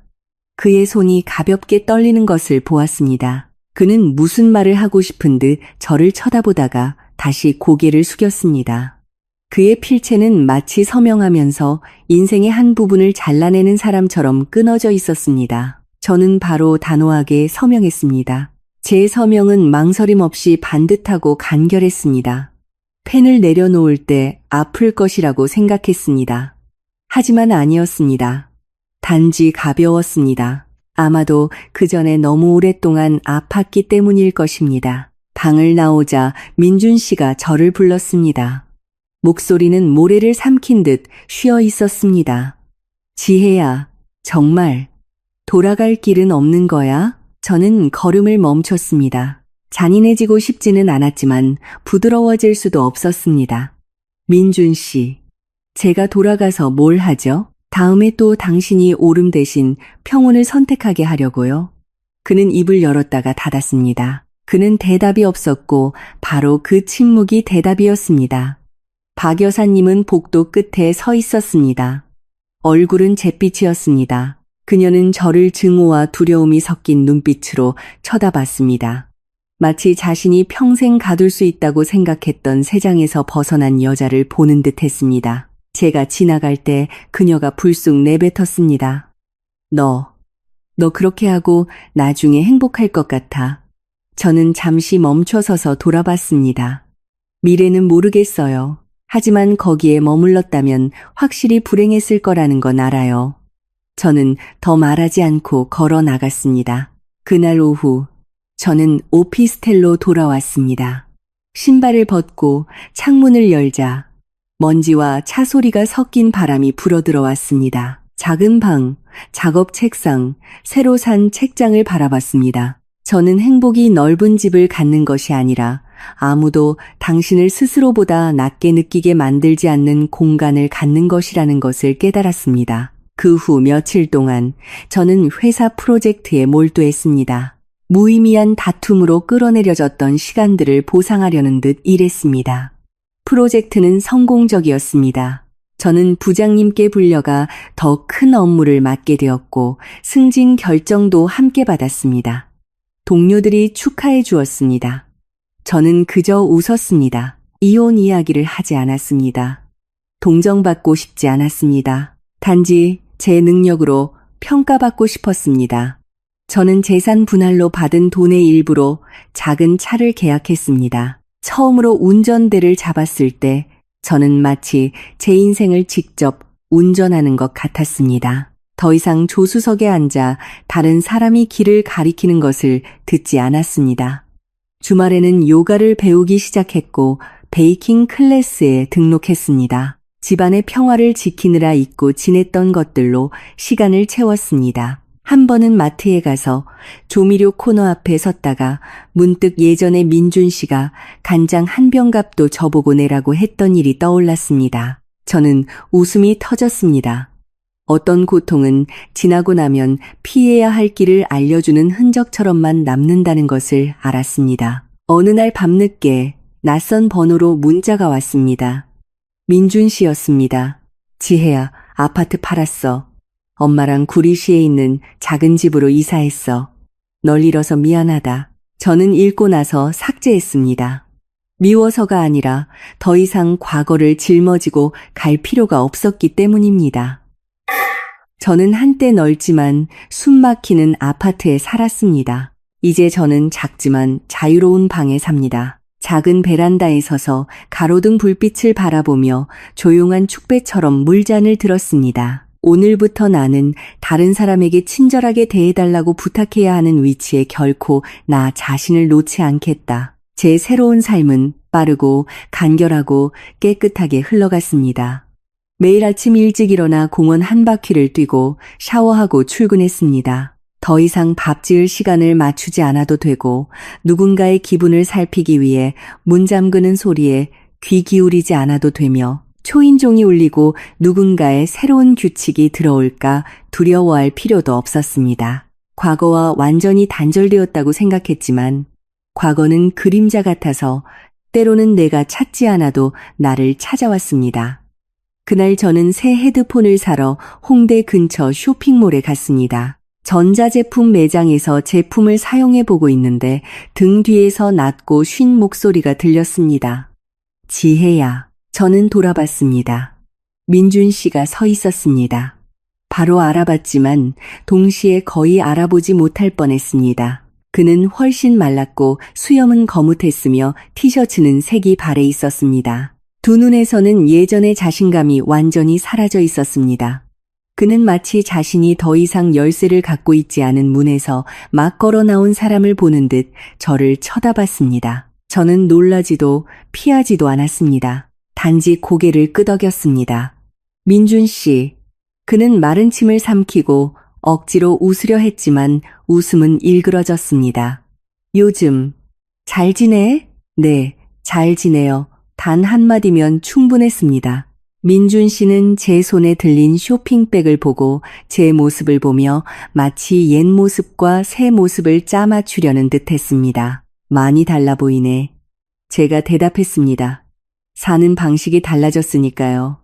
그는 잠시 침묵하더니 작은 목소리로 말했습니다. 이사했어. 구리시에 있는 작은 집으로. 어머니는 여전하시지만 우리 계속 싸워. 가정의 충격 흡수 장치 역할을 하던 여자가 사라지면 모든 충돌이 서로에게 직접적으로 향할 것이라는 사실에 놀라지 않았습니다. 민준 씨는 제게 애원하는 듯한 눈빛으로 말했습니다. 지혜야, 내가 잘못했다는 거 알아. 나 어떻게 살아야 할지 모르겠어. 저는 그를 평온하게 쳐다봤습니다. 배우게 될 거예요. 누구나 배워야 하니까요. 그는 그 단순한 말에 아픈 듯 흠칫했습니다. 나 더 이상 밉지 않아? 저는 고개를 저었습니다. 미워하는 건 피곤한 일이에요. 민준 씨는 떨리는 웃음을 지었습니다. 눈물이 차올랐습니다. 만약 그때 내가 당신을 선택했더라면 우리 달라졌을까? 저는 그를 똑바로 쳐다보며 솔직하게 대답했습니다. 어쩌면요. 하지만 당신은 선택하지 않았어요.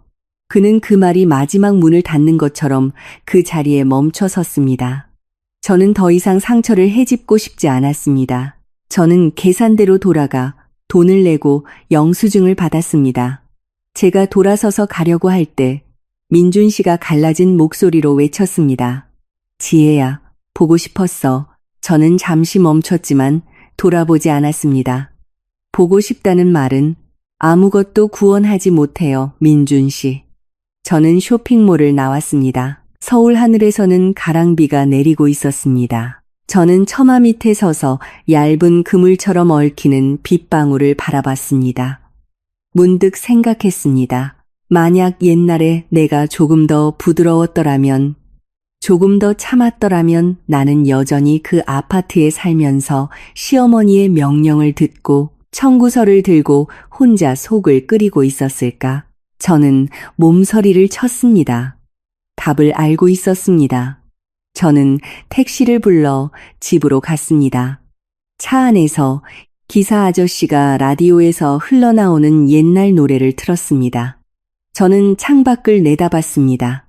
거리는 멀어진 기억처럼 흐릿했지만 제 마음속은 흐릿하지 않았습니다. 제가 무엇을 필요로 하는지 그 어느 때보다 명확했습니다. 존중받기 위해 누구에게도 허락을 구할 필요가 없는 삶. 오피스텔에 도착해서 저는 따뜻한 차를 한 잔 타서 노트북을 열고 일을 계속했습니다. 새 프로젝트는 더 깊이 있는 리스크 평가 보고서가 필요했습니다. 부장님은 제가 충분히 꼼꼼하다고 믿고 맡기셨습니다. 저는 데이터에 몰두하며 마음의 평온을 느꼈습니다. 밤이 깊어 저는 창가에 서서 불빛을 바라봤습니다. 더 이상 후회도 아쉬움도 없었습니다. 단지 적절한 때에 멈추자고 말할 용기를 냈던 제 자신에게 감사할 뿐이었습니다. 어떤 결혼은 사랑이 끝나서가 아니라 더 이상 자기 자신을 작게 만들 수 없을 만큼 사랑해서 끝납니다. 그리고 저는 작아지지 않기를 선택했습니다. 쇼핑몰에서 민준 씨를 만난 후 옛일은 완전히 끝났다고 생각했습니다. 하지만 일주일 후 낯선 번호로 전화가 왔습니다. 전화를 받자마자 저는 박 여사님의 목소리라는 것을 알았습니다. 지혜야, 나다. 저는 잠시 침묵했습니다. 그녀의 번호를 저장하지 않았지만 그 목소리는 잊을 수 없었습니다. 무슨 일이세요? 어머님? 그녀는 헛기침을 하며 부드러운 태도를 유지하려 애썼습니다.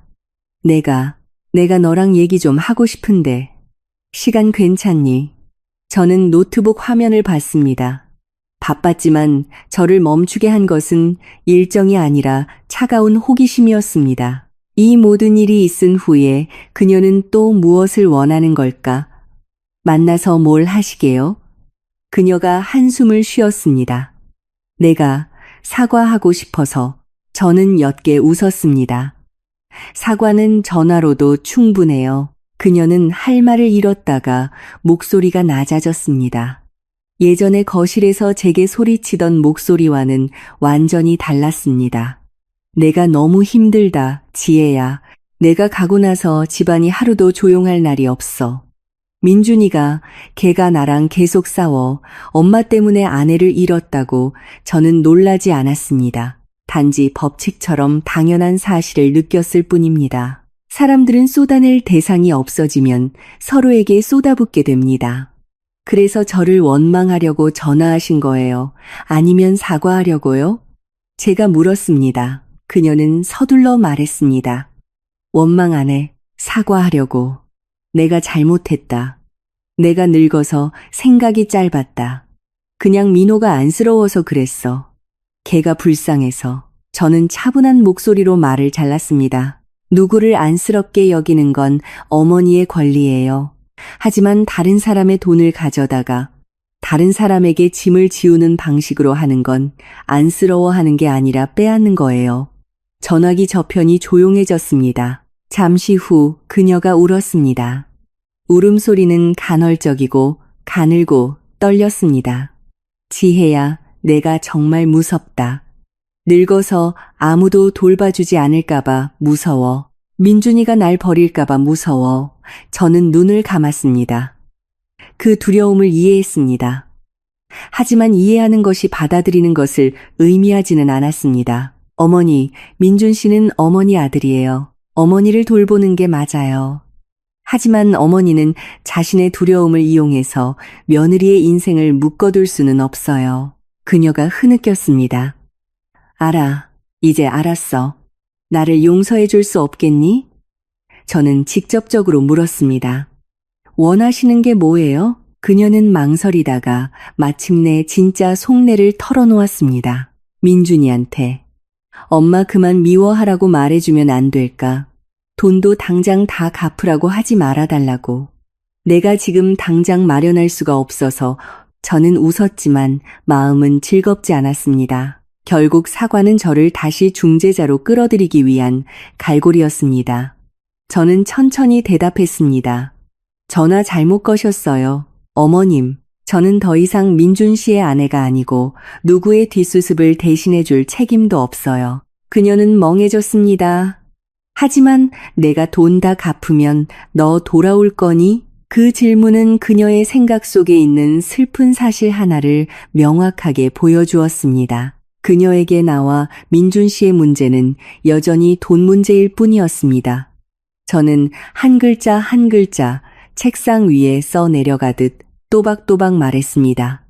아니요, 문제는 돈이 아니었으니까요. 문제는 제가 단 한 번도 존중받지 못했다는 거예요. 그녀는 숨을 죽였습니다. 저는 지친 한숨 소리를 들었습니다. 엄마가 정말 후회한다. 저도 그래요. 나 그냥 잊어요.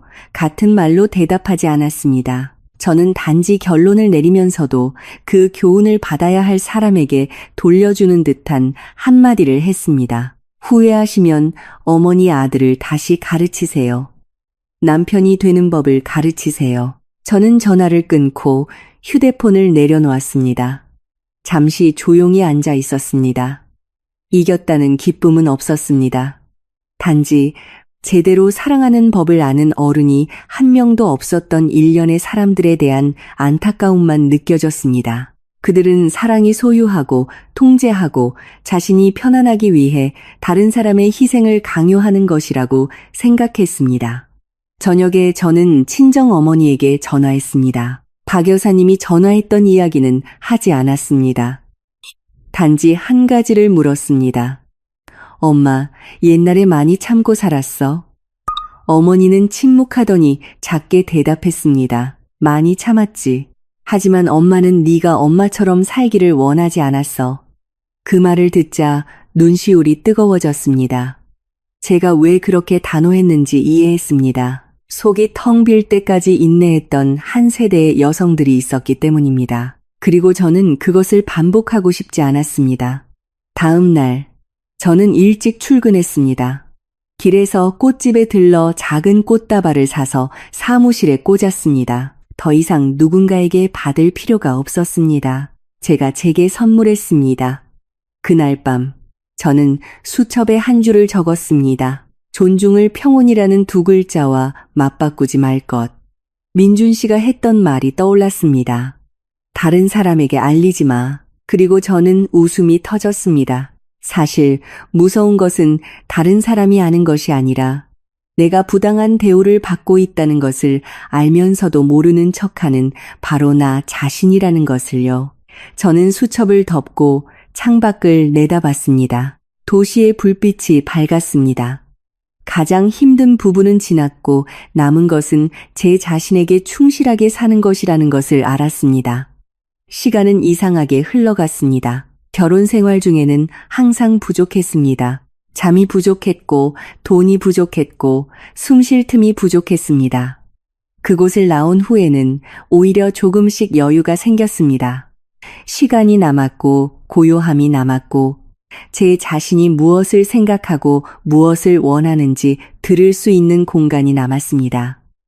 작은 오피스텔은 점점 익숙해졌습니다. 주말 짧은 여행에서 찍은 사진 몇 장을 붙이고 단순한 나무 시계를 걸고 창가에 작은 화분을 놓았습니다. 매일 아침 물을 주고 잎을 닦아주었습니다.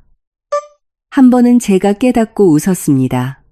나는 꽤 잘 돌보는 사람이구나. 단지 예전에는 엉뚱한 것을 돌봤을 뿐이구나. 제 일은 순조롭게 진행되었습니다. 부장님은 새 프로젝트의 작은 팀을 이끌도록 제게 맡겼습니다.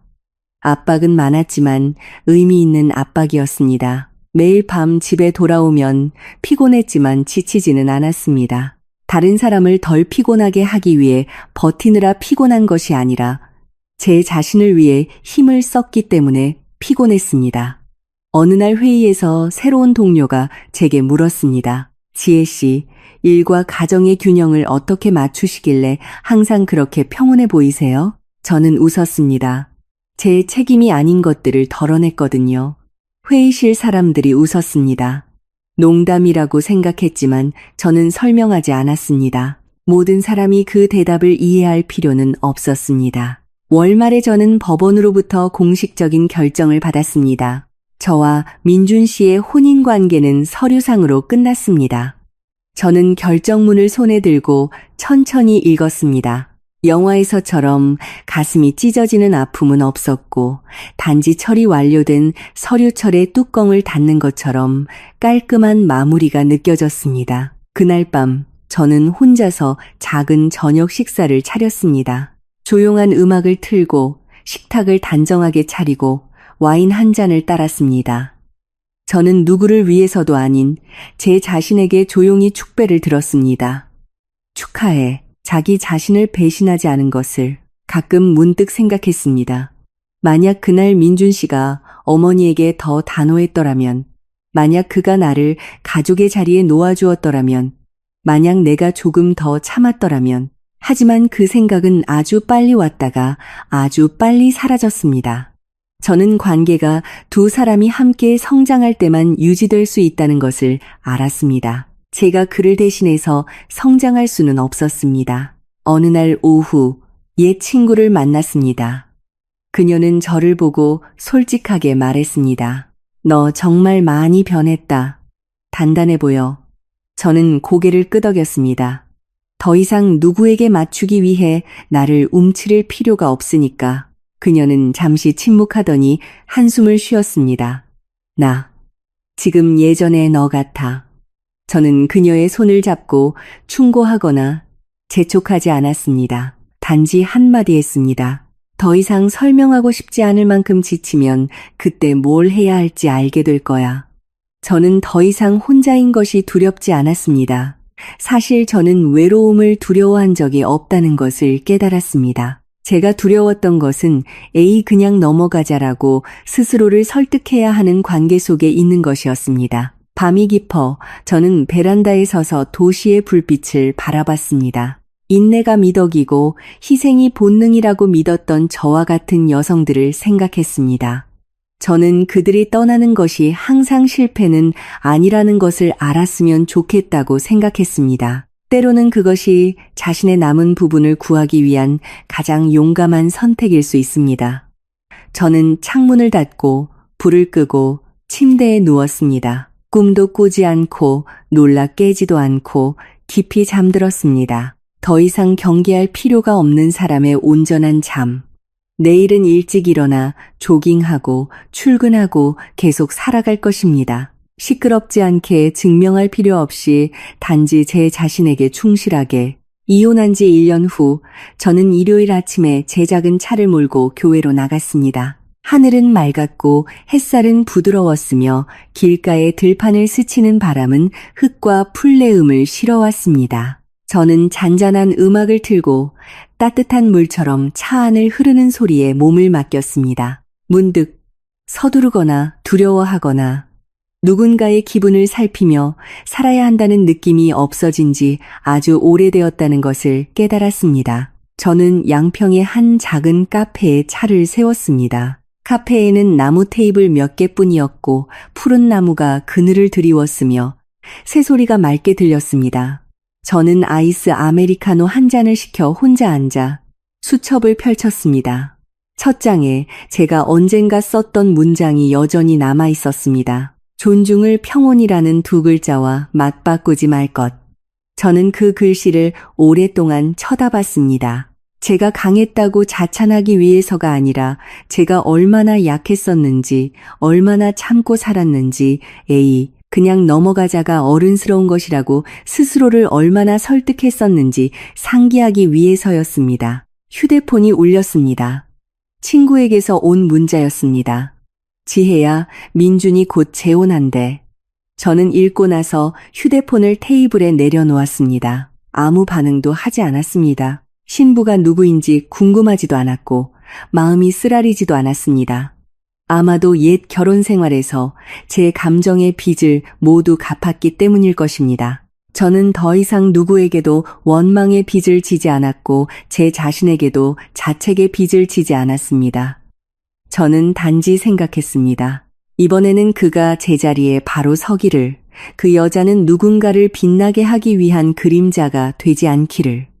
저는 커피 한 모금을 마셨습니다. 눈은 바람에 잔물결이 있는 호수 표면을 바라보고 있었습니다. 머릿속에는 문득 위기의 첫날들이 스쳐 지나갔습니다. 흰 봉투, 통장 변경 신청서, 이게 바로 효도지라는 말, 그리고 음식물 쓰레기통에 버려진 저녁밥, 물이 나오지 않던 수도꼭지, 거실의 울음소리, 테이블 위에 현금 다발, 그리고 내일 변호사 만날 거예요 라고 말하던 제 목소리. 이상하게도 모든 것이 기억나지만 더 이상 아프지 않았습니다. 그 기억은 마치 완벽하게 외운 교훈 같아서 곱씹기 위한 것이 아니라 필요할 때 사용하기 위한 것이었습니다. 저는 일어나 호숫가를 따라 걸었습니다. 바람이 더 강하게 불어 머리가 헝클어졌습니다. 손으로 머리를 쓸어 넘기다가 저도 모르게 웃음이 터졌습니다. 예전에는 항상 머리를 단정하게, 옷차림을 깔끔하게 해서 아내라는 역할에 맞추고 싶어 했습니다. 하지만 지금은 머리가 헝클어져도 괜찮았습니다. 더 이상 역할을 연기할 필요가 없으니까요. 오후에 저는 차를 몰고 돌아왔습니다. 길에서 작은 가게에 들러 들꽃한 다발을 샀습니다. 집에 돌아와 단순한 유리병에 꽃을 꽂았습니다. 평범하지만 소중한 것을 보듯 한참 동안 바라봤습니다. 자유는 생각보다 시끄러운 것이 아니었습니다. 자유는 당신이 누구의 동의도 구하지 않고 자신의 리듬에 맞춰 살아갈 수 있을 때 찾아오는 것이었습니다. 저녁에 어머니에게 전화했습니다. 엄마, 저 괜찮아요. 행복해요. 어머니는 전화기 너머로 웃으셨습니다. 그럼 엄마도 마음이 놓인다. 저는 결혼 생활을 떠난 모든 사람이 바로 행복해지는 것은 아니라는 것을 압니다. 하지만 적어도 저는 점차 제 자신을 잃게 만들던 곳을 떠났습니다. 저는 자유를 선택했고 그것으로 충분했습니다. 시어머니 손의 월급 통장은 제가 창작한 이야기입니다. 저는 AI 음성을 사용하여 시청자 여러분께 결혼, 가족의 경계, 그리고 부부 생활에서 존중의 가치에 대한 깊이 있는 시각을 전달하고자 했습니다. 이 이야기가 의미 있었다고 생각하신다면 좋아요와 구독을 눌러 저를 응원해 주세요. 듣고 계신 모든 분들의 건강과 평안을 기원합니다. 이야기에서 얻을 수 있는 교훈은 다음과 같습니다. 결혼은 협력이지 한 사람이 모든 것을 짊어지고 다른 한 사람이 모든 것을 누리는 곳이 아닙니다.